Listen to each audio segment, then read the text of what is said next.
नमस्कार दोस्तों, मैं अंकुर उपाध्याय स्वागत करता हूं आप सभी का एक बार फिर से अपनी नई वीडियो में।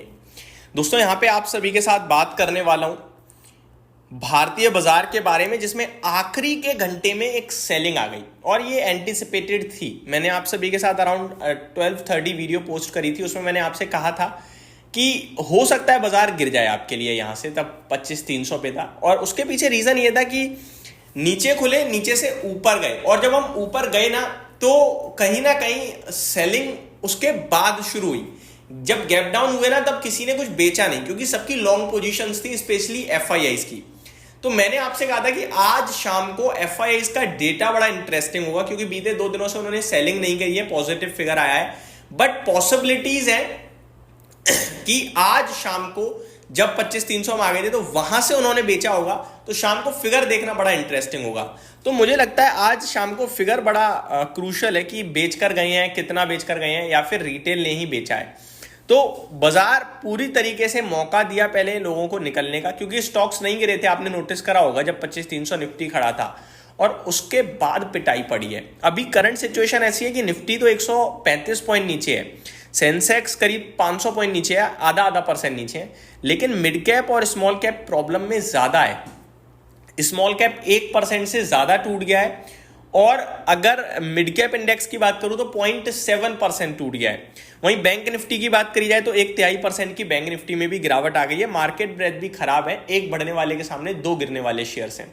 तो बाजार में गिरावट थोड़ी सी मुझे ज्यादा दिख रही है एज कंपेयर टू, मतलब तेजी तो है ही नहीं, वीकनेस ज्यादा है प्रीवियस डेज की तेजी के हिसाब से अगर नोटिस किया जाए तो। नो डाउट आज का कल्प्रिट आईटी ही था।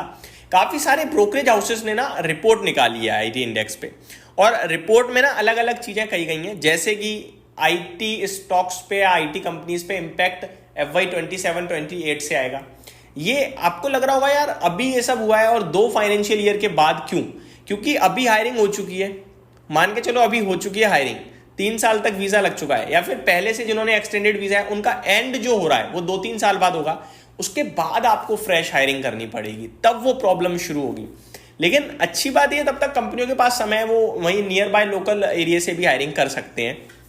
तो ये सारी चीजें हैं जो कि आज आईटी इंडेक्स में प्रेशर देखने को मिला है और इसी की वजह से आपके लिए भारतीय बाजार भी आज टूटता हुआ दिखा है। बाकी स्मॉल कैप मिड कैप में भी परेशानी बड़ी थी।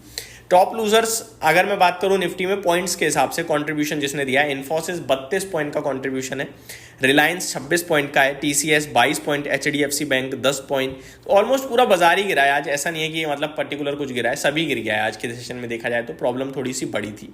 निफ्टी की बात करूं दोस्तों तो 18 स्टॉक्स टोटल पॉजिटिव है, जिसमें अदानी एंटरप्राइजेस 4% ऊपर देखने को मिला है।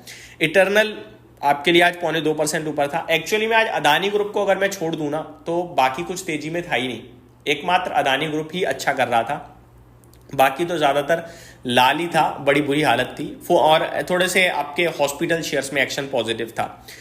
Eternal, Bajaj finance, UltraTech cement, Adani ports, Bajaj auto, ये स्टॉक्स हरे निशान में थे।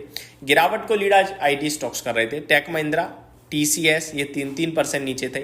इन्फोसिस, विप्रो 2.5-2% नीचे, सिप्ला 2% नीचे, एचसीएल टेक, टाटा मोटर्स, इनमें भी आपको अच्छी खासी गिरावट देखने को मिली है। निफ्टी 25,210 पे ट्रेड कर रहा है इस समय और बाजार बंद होने में 10 मिनट बचे हुए हैं। अगर 25,200 के ऊपर बंद हुए तो मेरे को लगता है दिक्कत है, बट उतनी दिक्कत नहीं है एक्सपायरी के लिहाज से। 25,200 के नीचे बंद हुए तो जगह खुलेगी 25,100 तक की, क्योंकि एक्सपायरी 25,200 से 25,300-400 के बीच में होनी चाहिए। अगर नीचे का लेवल टूटेगा और नीचे जाएगा तो दिक्कत है। दोस्तों इस बीच में सेबी की तरफ से कुछ नए कंसल्टेशन पेपर जारी किए जा रहे हैं। Technical trading platform, technical glitch से जुड़ी जानकारी देने में आसानी होगी। कभी इसके बारे में डिटेल आप सभी के साथ शेयर करूंगा, लेकिन आगे बढ़ते हैं। अदानी टोटल गैस 20% का सर्किट लगा दिया, अदानी पावर ने 20% का सर्किट लगा दिया, अदानी ग्रीन 11.5% ऊपर है, अदानी एनर्जी सॉल्यूशन 6.5% ऊपर है। नेटवेब टेक्नोलॉजीज में भी अच्छी तेजी देखने को मिली है हमें आज के सेशन में। अनंतराज, AWL, ये भी कुछ स्टॉक्स थे जो बढ़िया एक्शन में दिखे हैं आज के सेशन में।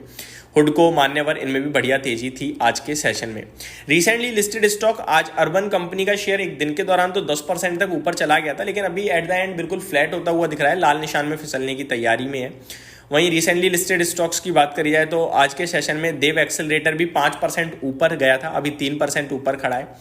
विक्रांत इंजीनियरिंग ये रिसेंटली लिस्टेड है लेकिन अभी नहीं हुआ, थोड़े दिन हो गए हैं और स्टॉक अभी 4.5% नीचे है। आज इस कंपनी के क्वार्टरली नंबर्स भी आने हैं, तो नंबर से पहले थोड़ा वीक है, ये देखने वाली बात होगी कैसे नंबर्स आते हैं। एस इन्वेस्टर आशीष कचोलिया जी का भी इस स्टॉक में आई थिंक स्टेक है, तो नंबर्स मेरे को वेट रहेगा, पॉजिटिव साइड पे स्टॉक रिएक्ट करेगा या नहीं करेगा देखते हैं। बड़े इन्वेस्टर्स होते हैं तो ज़्यादातर अच्छा करती हैं कंपनियां। आगे अदानी पावर आप सभी को पता है आज एक्स डिविडेंड ट्रेड करता हुआ दिखा है, करीब 10 की फेस वैल्यू से 2 की फेस वैल्यू पे आए, 1 के बदले 5 शेयर हो गए आपके लिए। तो ये पूरी की पूरी बाजार की अपडेट थी, ज़्यादा कुछ खास नहीं था। Putin is to make a statement at security council meeting on Monday, तो ये ग्लोबल लेवल पे खबर आ रही है। जीएसटी भी आज से नए लागू हो चुके हैं, वैसे तो बहुत सारी कंपनियों ने पहले से ही लागू कर दिया था बट आज से प्रॉपरली लागू हो गया है हर एक प्रोडक्ट पे। यही समाप्त करता हूँ इस वीडियो को, उम्मीद करता हूँ डिटेल्स पसंद आई होंगी। Thank you so much for watching this video, have a great day guys.